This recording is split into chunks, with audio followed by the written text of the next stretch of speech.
Mas vamos falar primeiro com relação ao Cruzeiro. Ontem eu recebi um telefonema do CEO da XP Investimentos, que é o Pedro Mesquita, e ele disse o seguinte, porque ele é o cara encarregado de buscar os investidores para o novo Cruzeiro, a SAF, né? Porque o Cruzeiro, o Conselho Deliberativo já aprovou a transformação do clube em empresa.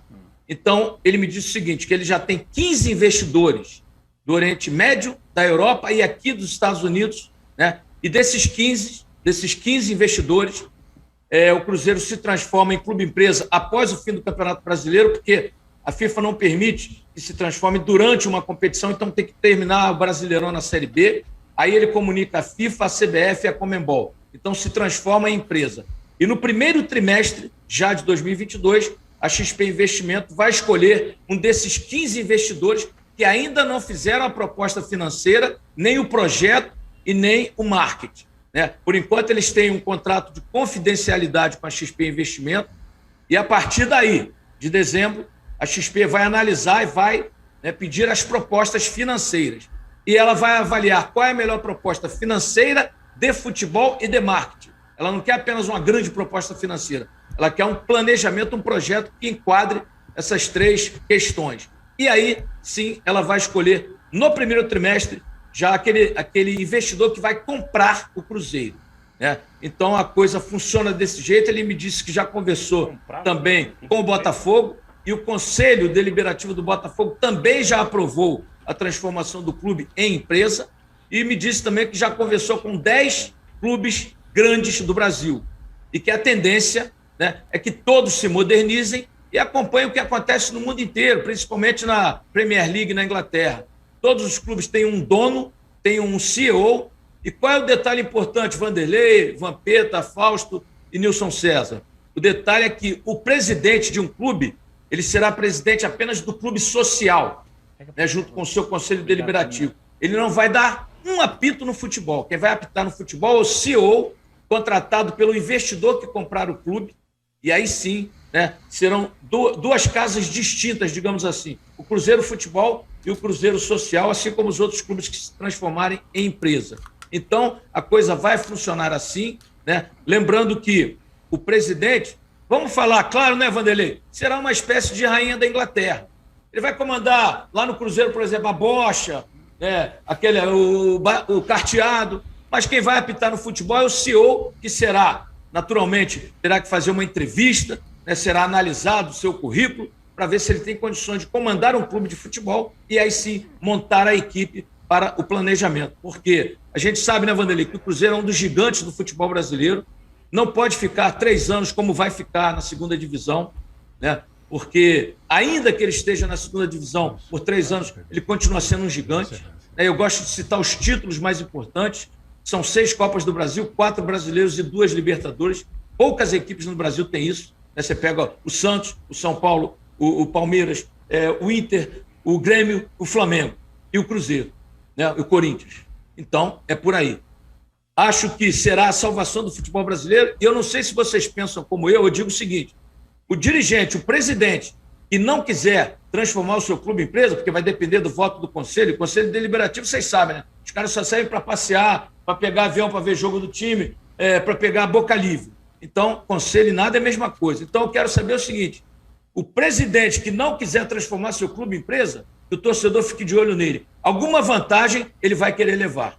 Não é isso, Vanderlei? O Nilson vai fazer uma pergunta para você, depois você conta aquela historinha do Galvão, que você sabe que nós estamos no ar, nós temos um horário aí para cumprir. Mas eu queria só dizer o seguinte, esse detalhezinho é importantíssimo.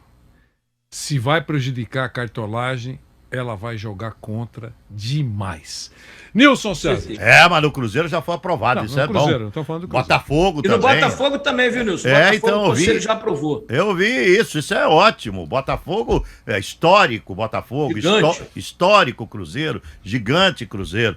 E eu queria que... Você sabe que o meu sonho é ir lá para Miami e andar na lancha do Jairzi, viu, Valéria? Nós vamos lá. A lancha não é minha, não. A gente tem poucos e grandes amigos que nos proporcionam esses momentos. Mas eu não quero saber de quem é, o que eu quero saber é de andar. Agora eu quero que você fale do outro clube de Minas, porque eu acho que é muito bom que o Cruzeiro se transforme de novo no gigante que ele sempre foi, volte a ser o gigante que ele sempre foi, porque fortalece também o Atlético, que o Atlético está aí desde 1971, sem ganhar um Campeonato Brasileiro, e prestes a ganhar um Campeonato Brasileiro, exatamente porque investiu de uma maneira inteligente também. Quer dizer, essa ação do Cruzeiro beneficia também o Atlético. Eu sempre falo, Cruzeiro forte, Atlético forte, Grêmio forte, Internacional forte. Isso é ótimo pro futebol. Quer dizer, ótimo pro futebol mineiro e ótimo pro futebol do Brasil. Você não vê assim, Jair? Com certeza, só que tem um detalhe, né, Nilson? No caso do Atlético, existe um mecenato, e essa não é a melhor forma de gerir um clube. Felizmente, para os atleticanos, o Rubens Menin tem uma fortuna avaliada em 8 bilhões, né? Então ele pode dispor de 400 milhões, colocar no time, contratar, fazer isso, aquilo, pagar salários, porque o Atlético deve 1 bilhão e 300 milhões de reais, é o clube mais devedor do país, e é claro, se ele tem um mecenas, ele não vai recusar, mas não é a forma certa de gerir um clube. Acho que o Atlético também deve se transformar em empresa e talvez até ele compre o Atlético, porque ele é um maior investidor, ele é bilionário, ele é apaixonado pelo clube, então existe essa possibilidade caso o Atlético se transforme em clube-empresa.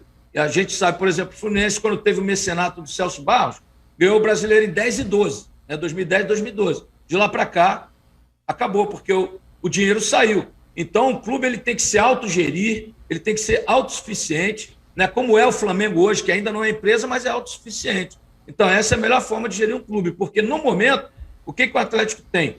Grandes atleticanos que emprestam dinheiro ao clube, o Rubens Menin, inclusive, disse que não vai cobrar juros, que não tem pressa em receber o que ele investiu, mas, Nilson, não é a melhor forma de gerir um clube. Agora, é claro, o Cruzeiro entrando nessa onda de clube-empresa, eu acredito que o Atlético vai entrar e todos os clubes do Brasil. Eu não vejo outra solução para o futebol brasileiro, que está falido, quebrado, clubes antecipando cotas de TV até 2023, né? O clube contrata um jogador pagando salário de Europa.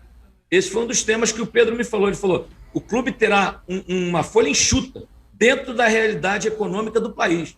Porque não pode, Nilson, você repatriar um ex-jogador em atividade, que é o que sempre acontece, porque o cara, quando vem da Europa, a Europa já chupou o caldo todo da laranja e manda o bagaço pra gente. Só que o futebol brasileiro está tão em baixa que eles ainda conseguem jogar bem no Brasil, né? Mas não podem receber. Eu não me preocupo com o salário de ninguém. Eu só acho que num país onde o trabalhador ganha um salário mínimo de miséria, né, e o povo está sofrendo, principalmente depois da pandemia, você pagar 1,5 milhão, 2 milhões mensais a um jogador, seja ele quem for, eu acho que é ir contra o povo, é ir contra a economia do país. Acho até que deveria ter uma lei regulando isso. Sei que não vai acontecer, né? É uma utopia da minha parte, mas eu acho que não pode ser dessa forma, Nilson.